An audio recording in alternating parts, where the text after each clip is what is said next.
تشعر الآن بأنفاسك تضيق لمجرد أن شخصا ما يحدق في عينيك بصمت مطبق. تلك القشعريرة التي تسري في عمودك الفقري ليست وهما عابرا، بل هي إنذار بيولوجي قديم يخبرك أن سترك النفسي قد هتك. أنت لا تخشى العين المجردة، بل تخشى العقل الذي يحلل ما وراءها. تبدأ القصة دائما بابتسامة مصطنعة ترتديها لتواجه العالم في صباح عادي. تظن أن قناعك محكم الإغلاق وأن أسرارك مدفونة خلف طبقات من الكلمات المنمقة، لكنك فجأة تصطدم بذلك الشخص. يمتلك نظرة لا تتوقف عند حدود جلدك، بل تنفذ إلى دهاليز روحك المظلمة. هذا هو الرعب الحقيقي الذي نسميه الانكشاف المعرفي. إنها اللحظة التي تدرك فيها أن هناك من يقرأ مسودات أفكارك التي لم تجرؤ يوما على نطقها. البشر بطبيعتهم كائنات اجتماعية تعيش خلف أسوار من الخداع المشترك. نحن نتفق جميعا على تصديق الأكاذيب اللطيفة لكي تستمر الحياة، ولكن صاحب الملاحظة الحادة يكسر هذا العقد الاجتماعي المقدس بصمته المريب. هو لا يحتاج لسؤالك عما تشعر به، لأنه يرى ارتعاشة جفنك اليسرى التي فضحت توتره. هو يلاحظ كيف قبضت على فنجان قهوتك بقوة حين ذكر أحدهم اسما معينا. لماذا يرتعد البشر أمام هؤلاء المراقبين؟ الإجابة تكمن في غريزة البقاء. في العصور الغابرة كان من يلمح تفاصيلك الصغيرة هو المفترس الذي ينتظر لحظة ضعفك، واليوم تحول المفترس إلى محلل نفسي أو زميل عمل أو حتى غريب في حافلة. إن شعور التعري الفكري هو أقصى أنواع العري.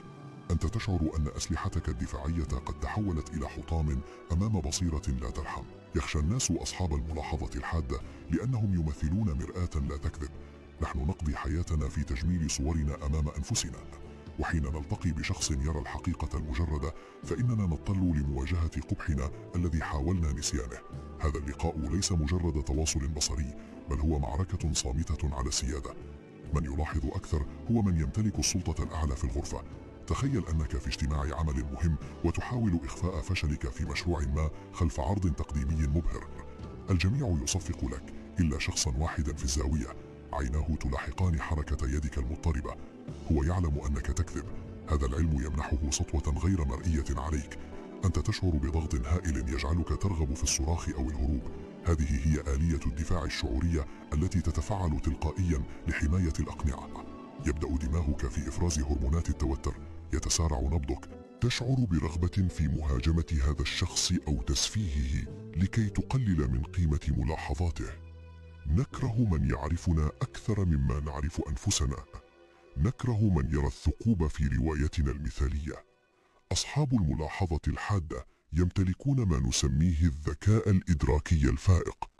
هم لا ينظرون فقط، بل يبصرون الأنماط المتكررة في سلوكك.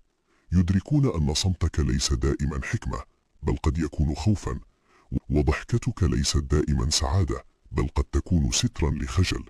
هذا النوع من العمق يثير الريبة في قلوب المحيطين بهم.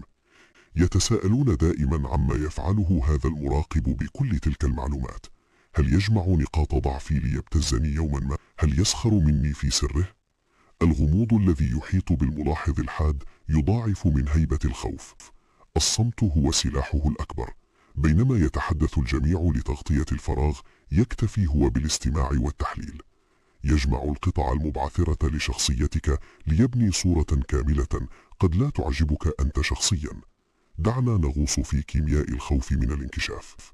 عندما تشعر أن شخصا ما قد كشفك، يتم تفعيل اللوزة الدماغية، وهي مركز الخوف في رأسك. تشعر أن خصوصيتك قد انتهكت دون إذن. هذا الانتهاك ليس جسديا، بل هو اختراق للحدود النفسية. نحن نبني هذه الحدود لنحمي ذواتنا الهشة من الحكم الخارجي. صاحب الملاحظة الحادة يتجاوز هذه الحدود دون مجهود. هو يرى الندوب التي حاولت إخفاءها بمساحيق الكبرياء. يرى الطفل الخائف بداخلك وهو يرتدي بدلة رجل أعمال واثق. هذا التباين بين ما تظهره وما تبطنه هو المنطقة التي يعمل فيها المراقب.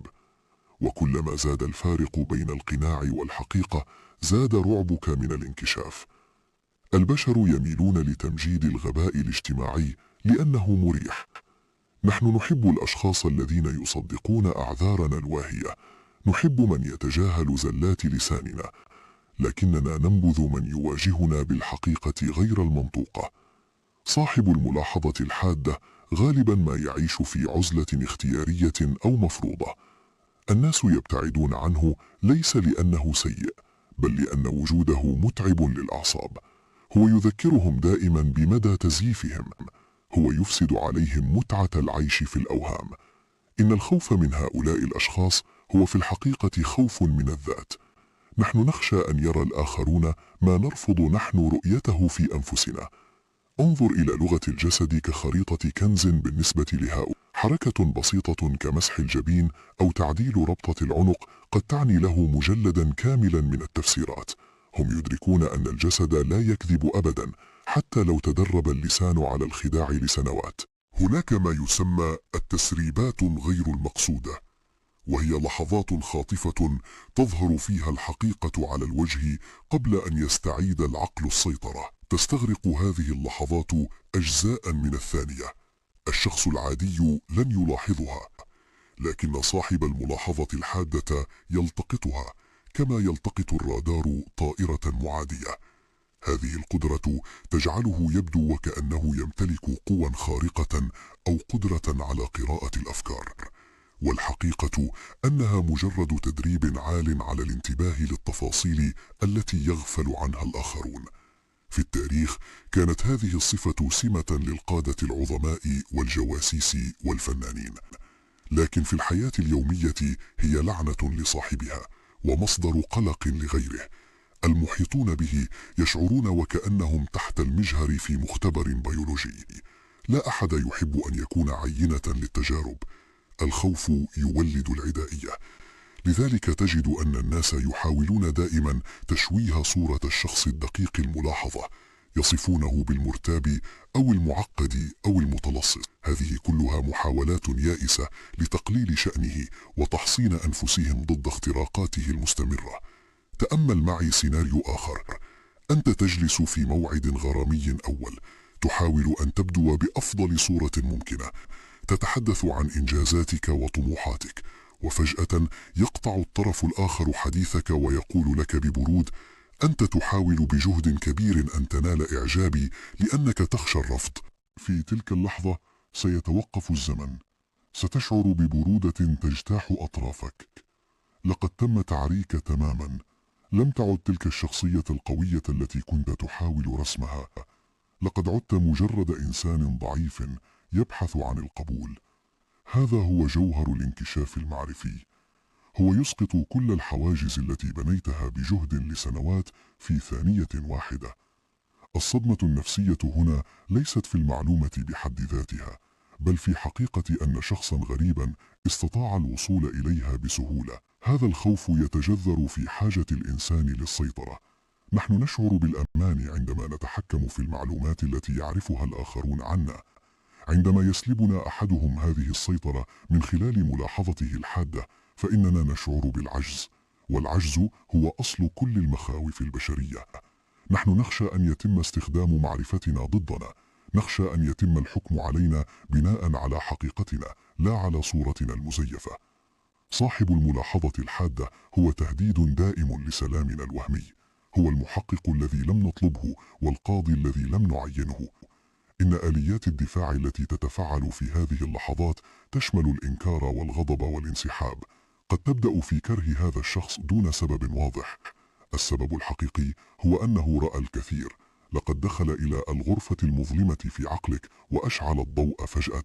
العيون التي اعتادت الظلام تتألم من الضوء المفاجئ، وبالمثل فإن العقول التي اعتادت الخداع تتألم من الحقيقة الساطعة. نحن نحمي أقنعتنا لأننا نعتقد أنها هويتنا.